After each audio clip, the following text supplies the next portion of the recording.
Assalamualaikum warahmatullahi wabarakatuh. Perkenalkan, nama saya Alif Rahman Hidayat, jurusan Sistem Informasi kelas P NPM 1841415. Baik, di sini saya akan memaparkan tugas arsitektur sistem informasi yang berjudul elemen dalam arsitektur sistem informasi. Nah, arsitektur adalah pengorganisasian yang fundamental dari suatu sistem yang terdiri dari beberapa komponen, relasi yang terjadi antara komponen dengan lingkungannya, serta prinsip-prinsip yang digunakan sebagai petunjuk desain dan evolusinya di dalam enterprise. Dalam pelaksanaannya, dibutuhkan beberapa elemen penting yang dapat menunjang proses akhir sistem informasi. Elemen dalam arsitektur sistem informasi ada 8 poin. Yang pertama yaitu goals dan objektif, yang kedua adanya strategi, yang ketiga guiding principle, yang keempat adanya proses,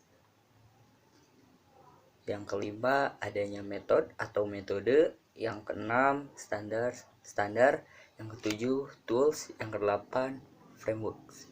Baik, saya akan memaparkan dari poin yang pertama, yaitu goals dan objektif. Nah, goal dan objektif sering diartikan sebagai tujuan spesifik. Yang disebut objektif selalu bisa diukur dan biasanya dibingkai dalam waktu tertentu. Rumusan objektif spesifik bisa diukur dan dibuktikan ketercapaiannya, dan kapan tujuan ini harus tercapai dengan jelas disebutkan. Hal dasar yang harus dimiliki terlebih dahulu sebelum merealisasikan sebuah organisasi adalah visi dan misi. Dengan adanya visi dan misi, organisasi pun bisa melaksanakan proses perancangan arsitektur sistem yang lainnya.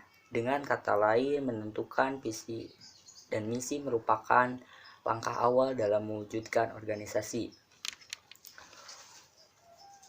Untuk menentukan visi yang seharusnya dilakukan, caranya dengan membuat suatu target di masa depan yang harus dicapai. Hal ini sama seperti membuat cita-cita perusahaan di masa yang akan datang. Sementara untuk menentukan misi adalah dengan tahapan atau langkah-langkah selanjutnya yang harus dilakukan untuk mencapai visi yang sudah dibuat. Selanjutnya, poin kedua yaitu strategi. Nah, strategi merupakan langkah selanjutnya dalam melakukan segala aktivitas atau proyek tertentu. Begitu pula halnya dengan arsitektur sistem. Dibutuhkan strategi yang baik dan benar untuk meminimalisir segala kemungkinan buruk yang dapat terjadi dalam sebuah organisasi. Tentu dengan tujuannya agar menjadi efektif dan efisien. Hal yang perlu diperhatikan juga, data dan informasi apa saja yang harus dimiliki dalam membangun arsitektur enterprise. Nah, selanjutnya poin ketiga yaitu guiding principle. Nah, guiding principle ini di dalam perancangan arsitektur sistem memiliki prinsip untuk berpikir dalam gambaran besarnya. Artinya, saat melakukan perancangan perlu memikirkan segala dampak positif, baik positif maupun negatif yang dapat terjadi saat menjalankan sebuah organisasi. Arti lainnya adalah melihat tidak hanya dari satu sudut pandang. Selanjutnya, poin keempat yaitu proses. Nah, tentu dalam membangun sistem informasi perlu adanya proses. Dalam proses ini, setelah organisasi atau perusahaan melakukan atau menentukan visi dan misinya terkait dengan tujuan, maka dari itu barulah pembentukan arsitektur enterprise dapat dilaksanakan dengan bertumpu pada prinsip yang sudah dibuat sebelumnya. Selanjutnya, poin kelima.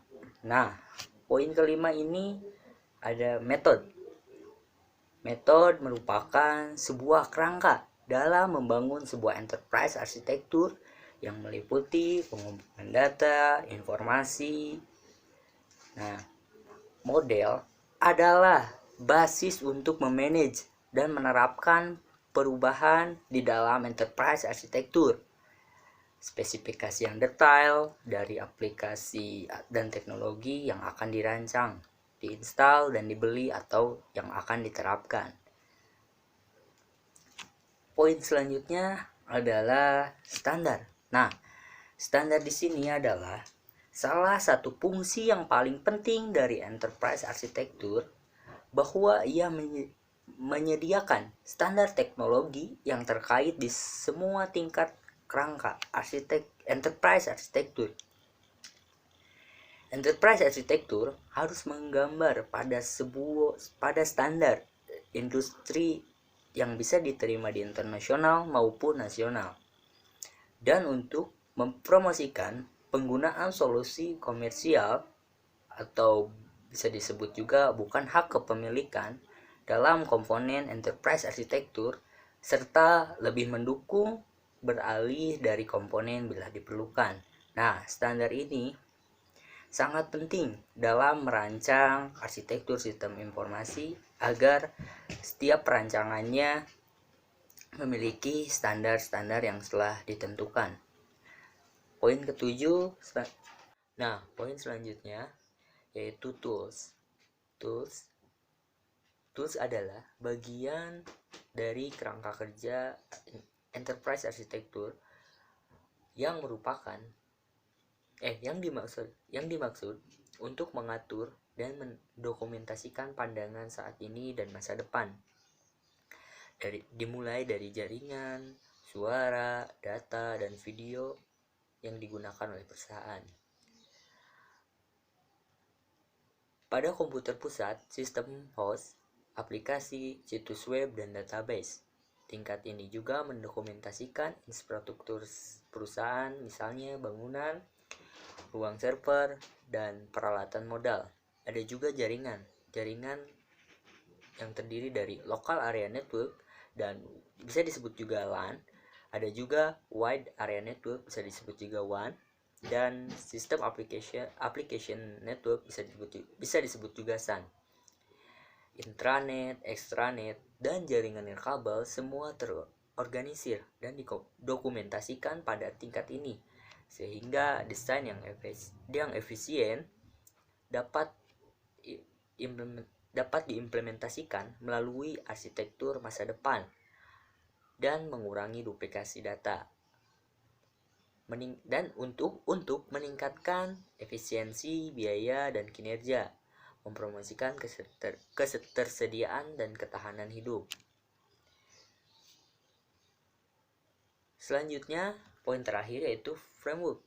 Nah, framework adalah suatu model komunikasi untuk mengembangkan enterprise arsitektur. Framework ini menampilkan kumpulan model, prinsip, pendekatan standar, konsep perancangan, komponen, visualisasi, dan konfigurasi yang memandu pengembangan aspek-aspek spesifik arsitektur. Framework juga dapat memandu pemikiran arsitektur yang lebih luas daripada hanya yang dapat disampaikan dalam blok diagram. Framework biasanya mengadopsi definisi arsitektur yang serupa tetapi berbeda dalam fokus, lingkup, dan tujuannya. Nah, dari 8 poin ini, berikut ini adalah kesimpulannya. Jadi, dalam merancang arsitektur sistem informasi, harus melaksanakannya sesuai dengan tahapan-tahapannya yang ada di dalam arsitektur sistem informasi, dari mulai goals dan objektif sampai dengan framework. Tanpa adanya elemen tersebut, perancangan arsitektur tidak akan berjalan dengan baik dan benar. Itu saja yang dapat saya sampaikan.